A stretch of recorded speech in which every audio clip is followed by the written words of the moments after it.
Hi, we're going to be working on some legs today. Okay, so the first one that we're going to do is a very simple Pilates exercise that pretty much everybody knows is a Pilates move. So we're going to lay down on our back. If you don't want to lay down with me right now, if you want to stay seated or stand up, that's totally fine. You can do like a hamstring stretch instead. But I'm going to be doing a bridge. So I'm going to lay down. You can do this from bed. So say you're in bed and maybe you don't feel like getting up. All right. So all I'm going to do is keep my hands out to the side. I'm going to tuck my tailbone, lift my hips up one vertebrae at a time. So what are the vertebrae? The vertebrae are the bones in your back. So right now I've got my hips lifted. I'm going to tuck my tailbone a little bit so that I feel the underside of my bottom, the underside of the glutes. And then I'm going to roll. I have my hands out to the side so that you guys can see what's going on. If you want, your hands can be on the sides of your hips, but I'm just going to move mine out of the way so you can see. So I'm going to go rib cage down, mid back down, low back down, tailbone down. Now when I come back up, it's going to be tailbone, low back, mid back, squeeze the hamstrings, squeeze the glutes. All right, rib cage down, mid back down, low back down, tailbone down. Now if you want to give yourself a second to stretch each leg, go ahead and stretch out for a moment, stretch each leg out. These are for the hamstrings, so if you don't know what the hamstrings are, they are the back of the legs. So back here, there's 3 of them back there. There's actually quite a few muscles back there, but the hamstrings, the major muscles in the back of the leg, there are 3 of them. All right, so we're going to take it into a few more just to make sure that we're nice and warm in the back of the legs. Tuck the tailbone. So when I say tuck the tailbone, what do I mean? I mean that your hips are, say that they're a bowl. So say it's a giant bowl of ice cream. We'll call it healthy ice cream. It's almond milk or something. You're going to tuck that tailbone so your bowl turns toward you. So if you actually had a bowl of ice cream, the ice cream would almost flop onto your belly because you tilt so much that the bowl drops, right? So the bowl of my pelvis tilts, and then I lift up one vertebrae at a time, squeezing my bottom and squeezing my hamstrings. Now, if you want to up the ante a little bit, if you want this to be a little bit more challenging, what you're going to do is keep your heels still, but energetically, think about the energy that you're creating. Pull your energy toward your bottom. So right now, I do that. My hamstrings really kick on. Squeezing the glutes. I'm keeping my belly button pulled down, so I do feel my abs a little bit, actually. And then I'm going to scoop my belly button down and roll down one vertebrae at a time. So rib cage pulls in, I'm pushing my back down, tailbone tucks, lift up, lift up, lift up, one vertebrae at a time. I'm trying to keep my belly button lower than my pubic bones. So if I had a plate of syrup, the syrup would be dripping down toward my belly button, toward my rib cage, right? Because I'm tilted, all right? Now I'm going to lower down again one vertebrae at a time. So what this does is called articulation. What this does is it brings you in tune with your body. So you have to really slow down. Pilates is a lot about being focused on what you're doing, kind of like yoga. You want to focus on which muscles you're using. You want to focus on which bones I'm asking you to draw your attention to, that sort of thing. Okay, so let's just do 2 more. You guys get the hint. You want to keep it out of your back for the most part. So sometimes in a yoga bridge, you end up coming up onto your shoulder blades, right? And lifting your hips all the way up. But in this type of bridge that we're doing today for the legs, I'm keeping my shoulder blades down and I'm lifting my hips up, trying to keep my belly button below my pubic bone. So there's a slant here, okay? Scooping, scooping, scooping. Again, if you have any questions about bridging, ask it now because we're going to move on. Hips up. Squeeze, and we're going to go one more challenge I want to give you guys. So go ahead and lift those hips up, hold, hips stay square. What I'm going to do is lift up my right leg into tabletop, and then I'm going to lower it down, keeping the hips totally square, lift up my left leg into tabletop. Lower it down, right leg, we'll do it 3 times on each side. Keep those hips lifted. You're going to feel your glutes turning on a lot. That's your bottom. If you don't know what glutes are, there's three glute muscles that make up your bottom. There's a whole bunch of actually muscles that make up your bottom, but 3 of them, the most well-known, are the glutes. Okay? And we're going to go heels down for a moment. Keep your hips up if you can. If you can bear with me, stick with me. What I'm going to do is lift my heels up. I don't know if you can see that, but I'm going to lift my heels up and I'm going to lower my heels. So lift and lower. So what this is doing is getting all the muscles in your ankles engaged. So you're going to feel ankles, calves, Achilles. All right, maybe a little bit up toward the knees, into these muscles, the quad muscles that insert into your knees. And let's go 2 more. Good, and go ahead and roll down. And if you can, let's pull your knees into your chest. So like I said, that one is a good one because you can do it in bed. Say you don't feel like getting out of bed. It'll be probably a little bit challenging if your bed is squishy, but if your bed is hard, you will be totally fine. So I'm rolling out my ankles. I'm allowing my back to flatten and rolling out these ankles. I'm going to lift my right leg up and just go for a quick hamstring stretch. So my back is staying flat and I'm feeling the back of this right leg. And then I'm going to switch out. We'll come back to this one, so if you don't feel totally stretched, don't worry. I'm going to stretch out my left leg now. And let's go one more time each side. Stretching out that right leg, reaching through the heel. And one more other side. All right. So up next, we got 2 more exercises to get through. I'm taking my time as per usual to explain everything so that you guys can do this properly by yourselves. So I'm going to go right foot forward. It is a lunge, so those of you that know what a lunge is, but I want you to really focus on what I'm saying.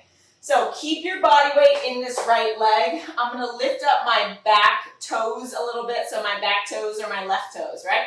So I'm driving into that right heel. I'm thinking about my right bottom, all the muscles in the right bottom, okay? And then I'm going to reach my left leg back, and I'm just going to pause here. I'm going to plant. All right, so this is a little bit different than a traditional lunge. Traditional lunge, both legs are bent at 90 degrees. In Pilates, or in the Pilates that I teach, a lot of the times, the back leg stays pretty long and straight. So what I want you to focus on is look at your knee. Is your knee right over your ankle? Can you see your right toes? So you want to be able to see your right toes. If you can't see your right toes, that generally means that you got your knee way too far forward, all right? So your knee is over your ankle. It's also not behind your ankle because this is more like a standing split as opposed to a lunge, right? So you're getting nice and low in that side or whatever your body is capable of doing. Don't hurt yourself, please. All right, so you're going to drive into that right heel and stand up, bringing the left leg back forward. We're going to stick with the right leg for 4 more. So again, I keep my body weight forward in that right leg. My left leg is lifted. I'm going to keep bouncing it so that you guys can see the point I'm trying to make here. I'm going to reach that left leg back, getting nice and low, creating a right angle. Anybody a geometry buff in here? Create a right angle, so a 90-degree angle in that front leg, all right? The back leg is remaining long. I'm lifting up my low abdominals, driving through that right heel, standing back up. So let's go 3 more, a little less explanation. Taking it back, driving up. Primarily, all my body weight is in that right leg. I'm going to go 1 more time here. And back up. Excellent. So from here, I'm going to go left leg. Same exact exercise. It's still a lunge, my kind of lunge, not a traditional lunge. I'm going to put 98% of my weight, 97% of my weight in my left leg. So I'm lifting up the right one to show you how much weight I actually have in my left leg. If you need something to balance, you can use a counter or a couch or something that's not going to move, and you can still do this with assistance. All right, so the right leg is long. Take it back.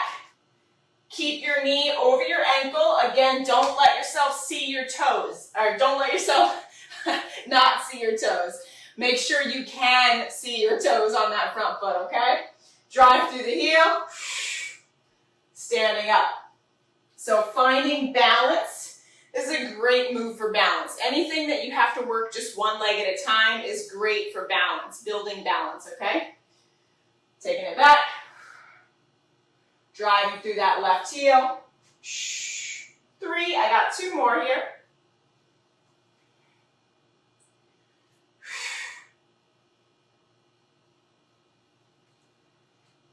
Chest is open, abs stay lifted. And standing up. Beautiful. Okay, so we're going to do a quick stretch just to counter everything that we do. So one stretch here. Take it down. Stretch the back of the legs. You don't have to go this low, just wherever your body will allow you to go. What I'm stretching right now is my hamstrings, the back of the legs. And I'm going to come back up and I'm going to do it one more time. Hips back. Stretching the back of the legs. Kind of pedal out the knees a little bit. And back up. So what I would say for a rep scheme for this, how many repetitions should you do, is I would say 12 for the bridge and 12 for each leg of the lunge. If you're going to do multiple sets, like if you're going to go through the sequence multiple times, then I would take it down to 8 or 10 repetitions per sequence, okay? Last one coming up, we're going to go for a wide turned out squat. Some of you may know it as a sumo squat. There is a dance term for it. Turn your knees out, turn your toes out. What does that mean? My hips are square to you, so if my hips had eyeballs, they're facing you, right? Well, my toes and my knees are now turned out about 45 degrees, so they're facing that way, out in a 45-degree angle. So my chest is going to stay nice and upright. I'm actually going to go in a genie position. I'm going to think about rotating my femurs outward. So literally trying to rotate my thighs out. And then I'm going to reach my knees away from my hips, creating length in the inner thighs. Pause at the bottom. Slowly raise back up. Now I'll give a little bit more instruction in a moment. I just want you guys to see the movement. So I am not tucking my tailbone. I don't particularly believe in that, but if you take like a bar class and a lot of Pilates classes, they will actually tell you to tuck your tailbone. What I would rather you do is focus on engaging. So from the bottom right here, you're thinking about engaging your glutes, and naturally it's gonna feel like you're tucking, but you're not tucking, because the glutes go from side to side, the glute max at least, the biggest muscles in your bottom. So from your tailbone to the outsides of your hips, squeeze like this, okay? The next thing you want to focus on after you feel your glutes connecting, I want you to feel each thing, is you're going to feel your inner thighs lengthening. So from the bottom of your pelvis through the inside of your knees here, you want to feel the length that you're creating, and then squeeze at the top. So I'm going to think, reach the knees away as I go down, drag the heels together as I stand up. So I'm not actually moving my feet. This is all energy. Squeeze the heels together. All right, let's just go for 3 more. Reaching the knees away from each other, chest stays open. Squeeze the heels together. Now, not only am I thinking about squeezing the heels together, I'm thinking about lifting up the pelvic floor. So, pelvic floor is all the muscles that hold in our organs. Squeeze, squeeze, squeeze, lift. So, it's like a webbing at the bottom of the pelvis. Yes, men have a pelvic floor too. Last one. Up and relax. So we're going to loosen it up a little bit. Couple step out, step in each side. Loosening up the hips. And other side. So again, as far as rep scheme, I'm not going to do this again with you, but I want you to go 12 bridges. You can add the variations of doing the marching with the feet, of lifting and lowering the heels. Get crafty, get creative, okay, whatever your body is asking for or is able to do, have fun with it. You know, that's what movement is all about. We want you guys to move, we want to inspire you to move, and we want to inspire you guys to be healthy. So you're going to go 12 bridging, add whatever fun variations you want. You're going to go 12 lunges, so one on each leg. So a total of 24 lunges. And then 12 of that plie squat that we just did with the knees out wide, the toes turned out, also known as like a sumo squat, depending on what methodology you use as your workout. And then as far as that, again, 12, 12, 12. Unless you want to do multiple sets, then I would take it down to 8 or 10. So a couple other stretches, not couple, but like one other stretch. This one I love to do. I've done it with you guys a ton. You're going to pull your heel to your bottom. This is going to stretch out this front hip flexor here. If your knees don't do that, then you can go into another variation, would be in the lunge, chest up. Okay? I hope to see you guys. Bye-bye.